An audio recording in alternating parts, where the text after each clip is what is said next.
Eu gostaria de cumprimentar a todos meus amados irmãos que nos segue já nas redes sociais também, já se inscreveu em nosso canal no YouTube.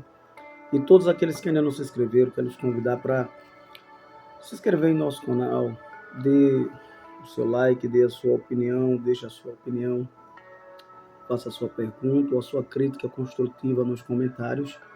A gente está pronto para ouvir e melhorar naquilo que for preciso, tá? Estamos com mais uma aula da EBD online e essa será a aula de número 2. Estudamos na semana passada a aula de número 1, que teve por título o início da caminhada, e vamos estar estudando a aula agora de número 2, que é justamente a escolha entre a porta estreita e a porta larga. Amém, queridos? O título da lição já é esse, né? A escolha entre a porta estreita e a porta larga. O texto áureo da nossa lição, ele nos diz assim, queridos: porfiai por entrar pela porta estreita, porque eu vos digo que muitos procurarão entrar e não poderão. Lucas, no capítulo 13 e o versículo 24. A verdade prática da nossa escola dominical, ela nos diz assim: a porta estreita não é uma opção, mas a única alternativa disponível para o crente entrar no céu. Amados, ainda na introdução da nossa lição de escola dominical, da EBD, ela vai falar sobre o que significa a analogia de Jesus concernente à porta estreita e o caminho apertado, né? Por que devemos escolher a porta estreita? De que maneira o pecador pode entrar pela porta que leva ao céu? Eu coloquei aqui na minha introdução. O comentarista, ainda em sua introdução, ele vai dizer: nesta lição estudaremos o símbolo da porta estreita e da larga, do caminho apertado e do espaçoso. Nosso propósito é pontuar algumas razões que nos mostram por que devemos escolher a porta estreita do ponto de vista bíblico, como entrar pelo caminho apertado. Nesse sentido, veremos que o início da nossa jornada deve levar em conta o caminho que nos conduz ao céu. Amados, o primeiro tópico da nossa lição, ele nos diz assim: portas e caminhos. E o comentarista Osiel Gomes, ele já inicia falando sobre a porta estreita, né? Ele diz assim: a ideia de uma porta estreita como caminho para a vida está presente tanto na literatura judaica quanto na cristã. Por exemplo, essa concepção é encontrada também no Antigo Testamento, no livro de Provérbios, capítulo 15, e o verso de número 24. Sabemos que a porta é uma entrada existente em um edifício ou o muro de uma cidade, algo muito comum nos tempos antigos, né? A gente não vai entrar aqui em detalhes, mas, por exemplo, no livro de Neemias, a gente aprendeu e sabe que em Jerusalém havia 12 portas, não é isso? Mas o intuito da gente não é falar sobre essas portas, mas sim a ideia do que Jesus quis dizer com a porta e o caminho, tá bom? Então, portas e caminhos, né? Eu diria que a porta estreita, eu coloquei aqui que Jesus apresenta aqui, na verdade, duas opções, mas apenas uma escolha. Não tem duas escolhas, né? O comentarista até colocou na verdade prática, a porta estreita não é uma opção, ele até colocou assim, mas a única alternativa disponível para o crente entrar no céu. Corretíssimo. Eu diria que Jesus coloca aqui até duas opções, né? Mas apenas uma escolha. Uma escolha. Ele colocou aqui já falando da opção escolhendo a porta estreita. Eu diria que são duas opções, mas apenas só tem uma alternativa de escolha. Isso é para toda a humanidade. Todos vão estar inseridos nesse contexto de escolher ou a porta estreita ou a porta larga, ou o caminho apertado, estreito, ou o caminho largo. Não é isso? Então, eu diria que porta fala aqui de caminho para a vida. Se você abrir a sua Bíblia em João, no capítulo de número 10 do Evangelho de Jesus, escrito por João, no capítulo 10, Jesus vai estar ali, e o versículo 9, ele vai estar dizendo: eu sou a porta. Se alguém entrar por mim, salvar-se-á, e entrará, e sairá, e achará pastagem, ou seja, achará alimento para a sua alma. Palavra, oração, jejum, louvor, tudo isso é alimento para nossas almas. A porta, essa porta aqui que Jesus apresenta é a porta, essa porta estreita é a porta do discípulo cristão, do seguidor de Cristo. Ele não pode seguir qualquer tipo de rumo, qualquer tipo de porta, mas a porta é estreita. Então, aqui o Senhor Jesus ele propôs uma escolha para a humanidade. Tá? Ela tem duas opções, mas ela só tem uma alternativa, ou a estreita ou a larga. Ou a que vai conduzir à vida, ou a que vai conduzir à condenação eterna. Tá? Então o Senhor Jesus ele lançou mão de uma linguagem simbólica aqui, numa analogia, né? Para nos falar sobre dois estilos de vida. Quando ele está falando referente aqui à porta estreita, caminho largo, ele está falando de dois estilos de vida. Um que vai conduzir à eternidade e outro que vai conduzir à condenação. No segundo subtópico ainda da nossa lição, ela nos diz assim: o caminho apertado. Ainda falando do caminho, né? Falamos da porta e ainda falando do caminho agora. Quando falamos de caminho apertado, apontamos para a conduta, a maneira de viver que evidencia salvação ou perdição. Eu coloquei aqui que caminho, né? Essa palavra caminho no hebraico, ela tem por significado caminho, quer dizer modo de vida e conduta. Como é que você está vivendo a sua vida? Qual é a sua conduta? Qual é o seu modo de viver? Então isso está ligado a caminho no hebraico. Tá certo, queridos? Vamos lá. Jesus está dizendo que para segui-lo necessitaria de fé, disciplina e perseverança. Três coisas que se precisa: fé para crer, disciplina para seguir e perseverança para continuar firme até aquele grande dia da volta do Senhor Jesus. Então, a vida desse discípulo que vai seguir esse caminho apertado é uma vida de renúncia. Ele tem que renunciar a si mesmo. É como está lá em Lucas capítulo 9, versículo 23. Quem quiser vir após mim, negue-se a si mesmo, renuncie-se a si mesmo, crucifique seus desejos, suas paixões, né? E abra mão de tudo isso aí e siga-me. Tome a sua cruz de cada dia e siga-me. Então, amados, queridos, diz aqui ainda, no terceiro subtópico dessa lição, ele vai dizer assim: porta larga e caminho espaçoso. O que seria porta larga e caminho espaçoso? Nosso comentário já colocou aqui que a porta larga e o caminho espaçoso simbolizam uma vida sem compromisso com Cristo, tá? Segundo o padrão do mundo, essa porta recebe muitas pessoas que expressam crenças e valores segundo a sua vã maneira de viver, suas filosofias vãs, aquilo que Paulo vai chamar de filosofias vãs, tá? É uma vida sem compromisso com Cristo, eu coloquei. Fala dos prazeres do mundo. Lucas capítulo 15, se você abrir o versículo 11 ao 23, vai falar de um jovem que tomou esse rumo, que é o pródigo, tá? Apesar da parábola começar com o mais novo perdido e terminar com o mais novo sendo achado e o mais velho estando perdido, fora da festa, tá? Porém, esse filho aqui, ele vai embora e começa a viver uma vida desregrada. Então, isso é porta larga. Quantas vezes alguns filhos não fazem isso? Eles querem ganhar o mundo para achar que só vai conhecer a vida através do mundo, da vida no mundo. Quando eu digo mundo, no sistema mundano, desregrado. como um carro numa ladeira sem freio, tá? Desenfreado, sem respeitar os mais velhos, sem obedecer à palavra de Deus, sem seguir os mandamentos das Escrituras Sagradas. Então fala dos prazeres do mundo, amar o mundo e o que nele há.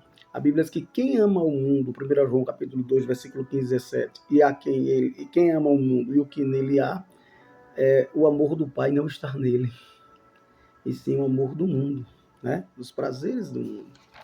Vamos lá, amados. No segundo tópico aí, no segundo tópico, né, da nossa lição, já falei o primeiro tópico, primeiro subtópico, segundo e terceiro.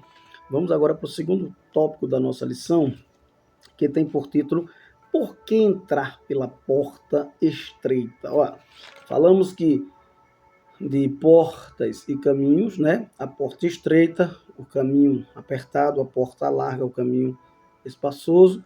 E agora vamos falar de por que entrar pela porta estreita. Olha, queridos, uma porta aberta, né? Ela é uma porta aberta, porém difícil, essa porta estreita. Como a gente vai dizer que ela está aberta, mas ela é difícil de entrar por ela, tá? E isso é a porta da graça, que aberta está. A porta para a entrada na pátria, né, celestial está aberta, porém há muitos impedimentos para que a alma humana atravesse. O egoísmo é o ego, né? Eu posso, eu sou, o meu Deus é o dinheiro, já vem a avariza, né? A questão do orgulho, né? O que eu consegui fui eu, não usa o nome de Deus e acha que tudo é ele, o antropocentrismo. Então precisamos vencer isso, a idolatria, dentre outros. Então, contudo, nosso Senhor ensinou que para tomar o caminho do céu é preciso negar a si mesmo, como eu já falei aqui, né, anteriormente, negar a si mesmo. Mateus 16, 24 vai falar isso. Romanos 6 e 6 vai falar algumas coisas também sobre isso, tá? Por exemplo, cada um de nós entrará por uma dessas portas, é bem verdade, e encontrará seu destino, ou perdição ou salvação, né? Mas ela é difícil de se entrar. Por que precisamos entrar pela porta estreita? Porque precisamos viver a vida de Cristo. Então é difícil entrar, porque para entrar pela porta estreita, precisamos viver a vida de Cristo. Onde é que a gente vai ver isso? Romanos, capítulo 6, versículo 6. A Bíblia diz que Cristo deu a sua vida para que nós vivêssemos agora a vida dele, tá bom? Fomos sepultados com ele no batismo, espiritualmente. Simbolicamente, somos sepultados com ele no batismo e nascemos um novo homem. A velha natureza precisa ficar enterrada lá nas águas do batismo, batismais, tá bom? Então, olha, por que precisamos entrar pela porta estreita? Porque precisamos crucificar a carne. Então, por que é difícil? Porque é preciso crucificar a carne. Gálatas 5 e 24. Andai no espírito e crucificai as obras da carne. Precisamos fazer com as obras da carne aquilo que foi feito com Jesus Cristo lá na Via Dolorosa, tá? Na cruz também do Calvário. Então, ó, por que é difícil de entrar pela porta estreita? Porque precisamos praticar as virtudes, as bem-aventuranças do Mateus, capítulo 5, versículo 39 a 48.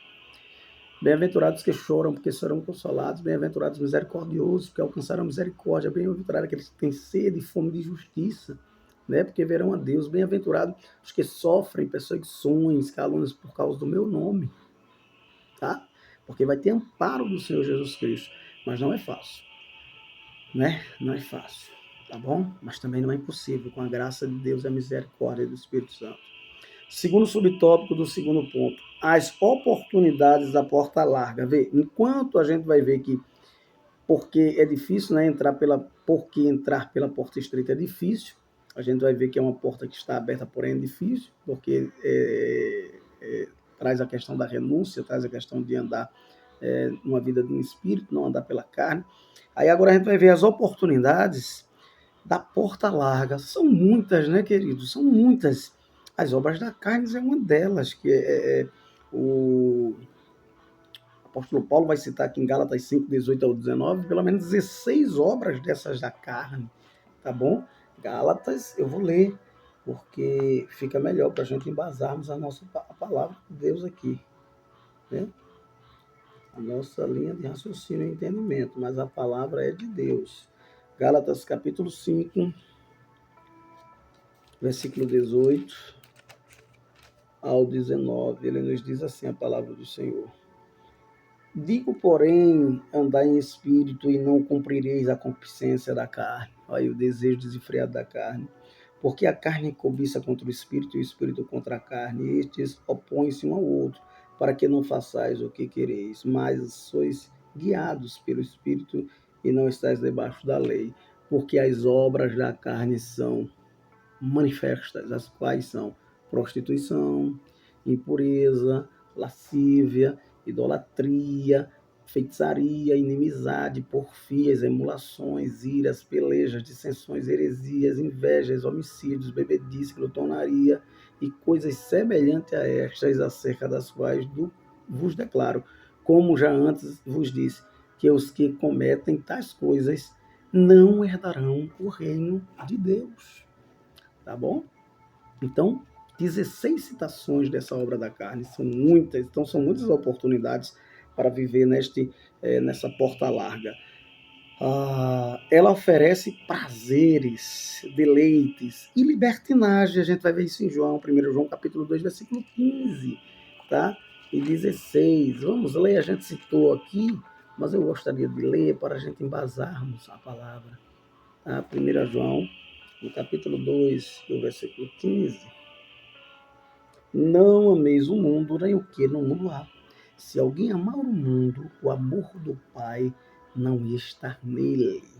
Porque tudo que há no mundo, a concupiscência da carne, desejos desenfreados, a concupiscência dos olhos e a soberba da vida, o orgulho da vida, não é do Pai, mas do mundo, tá bom? Então vai estar alimentando, o espírito vai estar alimentando a carne com essas obras aqui. Então oferece prazeres, deleites e libertinagem. As características dos que estão na porta larga, a gente vai ver em 1 Coríntios, capítulo 6, e eu gostaria de ler também, e o versículo de número 9 e 10. 1 Coríntios, capítulo 6, verso 9 e 10, que diz assim, amados irmãos, 6, 9 e 10, ele nos diz assim a palavra do Senhor: não sabeis que os injustos não hão de herdar o reino de Deus? Não erreis nem os devassos, nem os idólatras, nem os adúlteros, nem os efeminados, nem os sodomitas, nem os ladrões, nem os avarentos, nem os bêbados, nem os maldizentes, nem os roubadores herdarão o reino de Deus. E é que alguns têm sido, mas haveis sido lavados, vós, né? Mas haveis sido santificados, haveis sido justificados em nome do Senhor Jesus pelo Espírito do nosso Deus. Tá bom, amados? Então, o que é que tem mais aqui? Terceiro subtópico da nossa lição, do segundo ponto, ele nos diz assim, as razões, tá? As razões, ele vai falar, das exigências. Diferentemente da porta larga e do caminho espaçoso, a porta estreita e o caminho apertado requerem uma transformação interior, uma decisão pessoal e uma disposição em seguir na contramão da maioria, do sistema podre, o sistema corrupto que a gente está vendo muitos viverem, de um mundo cheio de politicagem. Precisamos da verdadeira política, mas a politicagem tem superado muitas vezes confusões, né? A briga de situação da mídia com rede social, né? Através de políticos que são corruptos, a grande verdade é essa, e são desonestos, não é isso? Vamos lá. As razões das exigências. É a transformação interior, né, que reflete nas ações exteriores, tá bom? A Paulo vai dizer em 2 Coríntios 5 e 17 que as coisas velhas já passaram. Eis que tudo se fez novo. Então, precisamos mostrar essas características de novidade de vida, de novo homem, de nova criatura, novo ser, tá? Então, os que permanecem nele andam como ele. 1 João 2 e 6. Quem está como ele anda, segue os seus passos, tá bom? Paulo ainda vai dizer em 1 Coríntios 11 e o primeiro: sede meus imitadores, como eu sou de Cristo. Em seus passos, o que faria Jesus? Então, a gente vai ver isso aí, essas razões e exigências para isso, dentro desse contexto do caminho apertado da porta, do caminho apertado da porta estreita, tá? Terceiro tópico da nossa lição. Entrando pela porta e pelo caminho do céu. O que é que vamos fazer para entrar por essa porta e por esse caminho do céu? O primeiro passo, amados irmãos, não tem outro, é arrependimento de pecado, tá? Por meio das palavras do arauto divino João Batista, a gente vai ver em Mateus 3, 1 ao 10, a mensagem pregada por ele para entrar no reino de Deus é o arrependimento.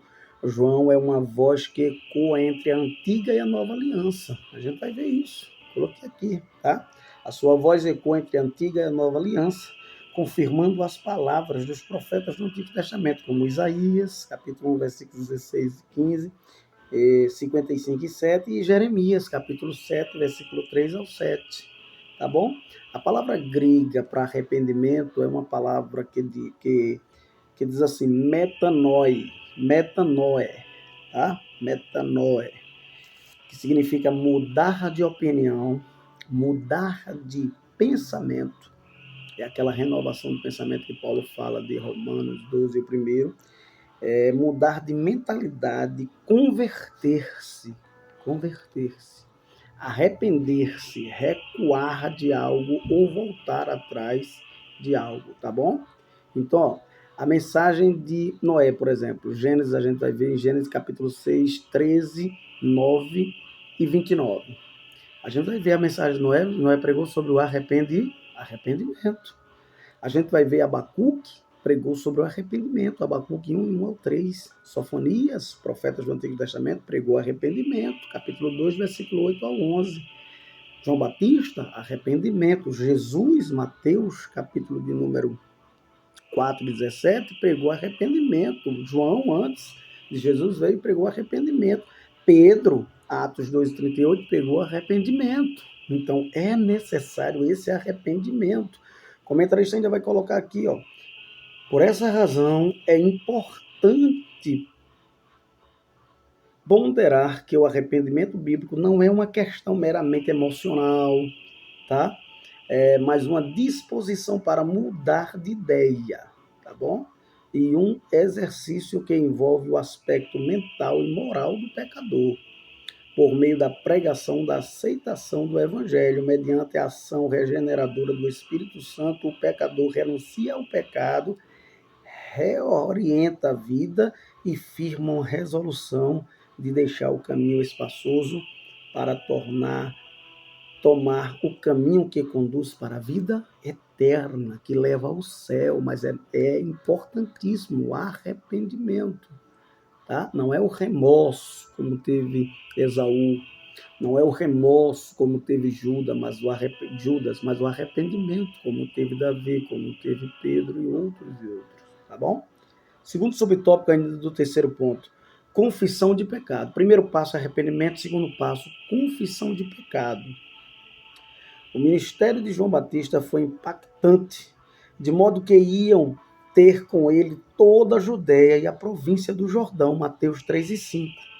Os que iam até João confessavam seus pecados para serem batizados. Ora, a Bíblia diz que todos pecaram e separados estão da glória de Deus, Romanos 13, 23. A Bíblia diz, Romanos 6, 23 também, que o salário do pecado é a morte, tá?